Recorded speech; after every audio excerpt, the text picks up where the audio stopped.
ಒಂದು ಸುಂದರ ಹಳ್ಳಿಲಿ ಒಬ್ಬ ಯುವಕನಿದ್ದ. ಅವನ ಹೆಸರು ಸಿದ್ಧಾರ್ಥ ಅಂತ. ಆತ ತುಂಬಾ ಸರಳ ವ್ಯಕ್ತಿತ್ವದವ. ಆದ್ರೆ ಆತನಿಗೆ ಒಂದೇ ಒಂದು ಆಸೆ ಇತ್ತು. ಒಂದ್ ವೇಳೆ ನಾನು ಅತಿ ಹೆಚ್ಚು ಹಣ ಗಳಿಸಿದ್ರೆ ನನ್ನಷ್ಟು ಸುಖಿ ಇನ್ಯಾರೂ ಇರಲ್ಲ ಅನ್ನೋದು. ಪ್ರತಿದಿನ ಸಿದ್ಧಾರ್ಥ ಶ್ರೀಮಂತ ವ್ಯಾಪಾರಿಗಳು ದಾರಿಯಲ್ಲಿ ಹೋಗೋದನ್ನ ನೋಡ್ತಾ ಇದ್ದ. ಅವರ ಮೈಮೇಲಿನ ಚಿನ್ನಾಭರಣ ನೋಡಿ ಅಚ್ಚರಿ ಪಡ್ತಿದ್ದ. ಅವರ ಆಡಂಬರದ ಉಡುಪು, ಕುದುರೆ ಮೇಲಿನ ಸವಾರಿಯನ್ನ ಕಣ್ಣು ತುಂಬಿಕೊಳ್ತಿದ್ದ. ಅಲ್ಲ, ಅವರ ಬಳಿ ಎಲ್ಲವೂ ಇದೆ. ಊಟಕ್ಕೆ ಮೃಷ್ಟಾನ್ನ ಇದೆ, ಅದ್ದೂರಿ ಬಂಗ್ಲೆಗಳಿದಾವೆ, ಚಂದನೆಯ ಬಟ್ಟೆಗಳು ಇದಾವೆ. ನಾನು ಅವರಂತೆ ಇದ್ದಿದ್ರೆ ನನಗೂ ಯಾವ ಸಮಸ್ಯೆಗಳು ಇರ್ತಿರ್ಲಿಲ್ಲಲ್ಲ ಅಂತ ತನಗ್ ತಾನೇ ಅಂದ್ಕೊಂಡ. ಒಂದು ದಿನ ಸಿದ್ಧಾರ್ಥ್ ತನ್ನ ಮನೆ, ಅಷ್ಟೋ ಇಷ್ಟು ಜಮೀನನ್ನ ಬಿಟ್ಟು ಶ್ರೀಮಂತನಾಗಲು ರಾತ್ರೋರಾತ್ರಿ ಹೊರಟ. ಸಮಯ ಕಳೆದೋಯ್ತು. ಪಟ್ಟಣಗಳಲ್ಲಿ ಹಗಲು ರಾತ್ರಿ ಅನ್ನದೇ ಸಿದ್ಧಾರ್ಥ್ ಕೆಲಸ ಮಾಡಿದ. ವಸ್ತುಗಳನ್ನ ಮಾರಿದ, ಸಮಸ್ಯೆಗಳನ್ನು ಸಹಿತ ಎದುರಿಸಿದ. ನಿಧಾನಕ್ಕೆ ಆತನ ಶ್ರಮಕ್ಕೆ ತಕ್ಕಂತೆ ಅವನ ಆದಾಯವು ಹೆಚ್ಚುತ್ತಾ ಹೋಯಿತು.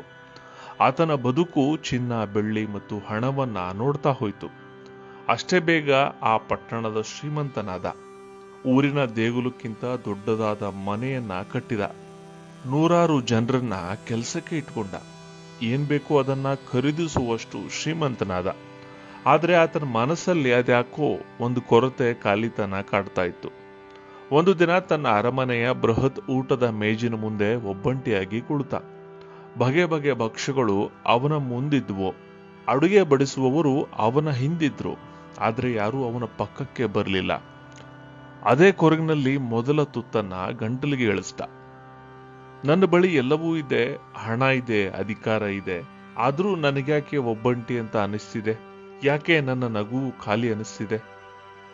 ನನ್ನ ಹೃದಯ ಬಯಸಿದ್ದ ನೆಮ್ಮದಿಯನ್ನ ಪಡೆಯೋಕೆ ಯಾಕೆ ನನ್ನಿಂದ ಆಗ್ತಾ ಇಲ್ಲ? ಹೀಗೆ ಒಂದು ದಿನ ತನ್ನ ಹಳ್ಳಿಗೆ ಹೋಗುವಾಗ ರಸ್ತೆ ಪಕ್ಕ ಮಗು ಅಳೋದನ್ನ ಸಿದ್ಧಾರ್ಥ್ ನೋಡ್ತಾನೆ. ತನ್ನ ಗಾಡಿಯನ್ನ ನಿಲ್ಲಿಸ್ತಾನೆ. ಹುಷಾರಿಲ್ಲದ ತನ್ನ ತಂಗಿಯನ್ನ ಒಬ್ಬ ಹುಡುಗ ಎತ್ಕೊಂಡು ನಿಂತಿರೋದನ್ನ ನೋಡ್ತಾನೆ. ದಯವಿಟ್ಟು ನನಗೆ ಸಹಾಯ ಮಾಡಿ, ನನ್ನ ತಂಗಿಗೆ ಔಷಧಿ ಬೇಕಾಗಿದೆ, ನನ್ನ ಬಳಿ ಅಷ್ಟೊಂದು ಹಣವಿಲ್ಲ ಅಂತ ಆ ಪುಟ್ಟ ಹುಡುಗ ಬೇಡ್ಕೊಳ್ತಿರ್ತಾನೆ. ಮರು ವಿಚಾರ ಮಾಡದ ಸಿದ್ಧಾರ್ಥ್ ಆ ಹುಡುಗಿಯನ್ನ ಎತ್ಕೊಂಡು ವೈದ್ಯರ ಬಳಿ ಹೋಗ್ತಾನೆ. ವೈದ್ಯಕೀಯ ಖರ್ಚುಗಳನ್ನ ಸಹಿತ ತಾನೇ ಭರಿಸ್ತಾನೆ. ಕೊನೆಗೆ ಆ ಹುಡುಗಿ ಕಣ್ಬಿಡ್ತಾಳೆ. ಅಲ್ಲೇ ಇದ್ದ ಆ ಹುಡುಗಿಯ ಅಣ್ಣ ಸಿದ್ಧಾರ್ಥನನ್ನ ಗಟ್ಟಿಯಾಗಿ ತಬ್ಕೊಳ್ತಾನೆ. ಆತನ ಕಣ್ಣುಗಳಲ್ಲಿ ನೀರು ಜಿನುಗುತ್ತವೆ. ಆಗ ಹುಡುಗ ಸಿದ್ಧಾರ್ಥಿಗೆ ಹೀಗೆ ಹೇಳಿದ, ನೀವು ನಮ್ಮ ಪಾಲಿಗೆ ದೇವರು. ಚಿನ್ನ ಕೊಟ್ಟರು ಈ ಸಂಭ್ರಮವನ್ನ ಪಡೆಯೋಕೆ ಆಗ್ತಾ ಇರಲಿಲ್ಲ. ಆ ಹುಡುಗನ ಮಾತು ಕೇಳಿ ಸಿದ್ಧಾರ್ಥನ ಹೃದಯ ತುಂಬಿ ಬರುತ್ತೆ. ಆತನ ಮನಸ್ಸಿಗೆ ಖುಷಿ, ಶಾಂತಿ, ನೆಮ್ಮದಿ ಸಿಗುತ್ತೆ. ಚಿನ್ನ, ಆಸ್ತಿ, ಅರಮನೆ, ಆಡಂಬರ ಎಲ್ಲವೂ ಇದ್ರೂ ಇವರ ಜೊತೆಗೆ ಇದ್ದಾಗ ನನಗೆ ಸಿಕ್ಕ ನೆಮ್ಮದಿ ಅರಮನೆಯಲ್ಲಿ ಯಾಕೆ ಸಿಗ್ಲಿಲ್ಲ ಅಂತ ಅಂದ್ಕೊಳ್ತಾನೆ. ಕತ್ಲಾಗ್ತಿದ್ದಂತೆ ಸಿದ್ಧಾರ್ಥ ತನ್ನ ಅರಮನೆಗೆ ಬರ್ತಾನೆ. ತನ್ನಲ್ಲಿನ ಬಂಗಾರವನ್ನೆಲ್ಲ ನೋಡ್ತಾನೆ. ಆ ಕ್ಷಣಕ್ಕೆ ಆತ ಒಂದು ಅರ್ಥ ಮಾಡ್ಕೊಳ್ತಾನೆ. ನಿಜವಾದ ಖುಷಿ, ದುಡ್ಡು, ಶ್ರೀಮಂತಿಕೆಯಲ್ಲಿಲ್ಲ. ದುಡ್ಡಿನಿಂದ ಸುಖವನ್ನಷ್ಟೇ ಪಡಿಬಹುದು, ಆದ್ರೆ ಪ್ರೀತಿಯನ್ನಲ್ಲ. ದುಡ್ಡಿಂದ ಆಹಾರ ಖರೀದಿಸಬಹುದು, ಆದ್ರೆ ಹಸಿವನ್ನಲ್ಲ. ಔಷಧಿಗಳನ್ನ ಖರೀದಿಸಬಹುದು, ಆರೋಗ್ಯವನ್ನಲ್ಲ. ನಿಜವಾದ ಖುಷಿ ಇರೋದು ಒಳ್ಳೆತನದಲ್ಲಿ, ಇನ್ನೊಬ್ಬರ ಮುಖದಲ್ಲಿ ನಗು ಮೂಡಿಸೋದು.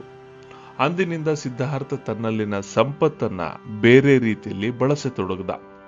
ಹಳ್ಳಿಗಳಲ್ಲಿ ಶಾಲೆ ಕಟ್ಟಿಸಿದ, ಹಸಿದವರಿಗೆ ಆಹಾರ ಒದಗಿಸಿದ, ಬಡವರಿಗೆ ಸಹಾಯ ಮಾಡಿದ. ಈ ಮೊದಲು ಖಾಲಿ ಖಾಲಿಯಾಗಿದ್ದ ಅವನ ಅರಮನೆಯಲ್ಲಿ ಈಗ ಸಂಭ್ರಮವೋ ಸಂಭ್ರಮ.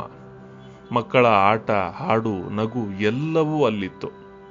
ಕಳೆದುಕೊಂಡಿದ್ದನ್ನೆಲ್ಲ ಸಿದ್ಧಾರ್ಥ್ ಒಮ್ಮೆಲೆ ಪಡೆದುಕೊಂಡ. ಸ್ನೇಹಿತರೆ, ದುಡ್ಡಿಂದ ಏನ್ ಬೇಕೋ ಅದೆಲ್ಲವನ್ನ ಪಡಿಬಹುದು, ಆದ್ರೆ ನಿಜವಾದ ಸಂತಸ, ಖುಷಿ ಪಡೆಯೋಕೆ ಸಾಧ್ಯ ಇಲ್ಲ.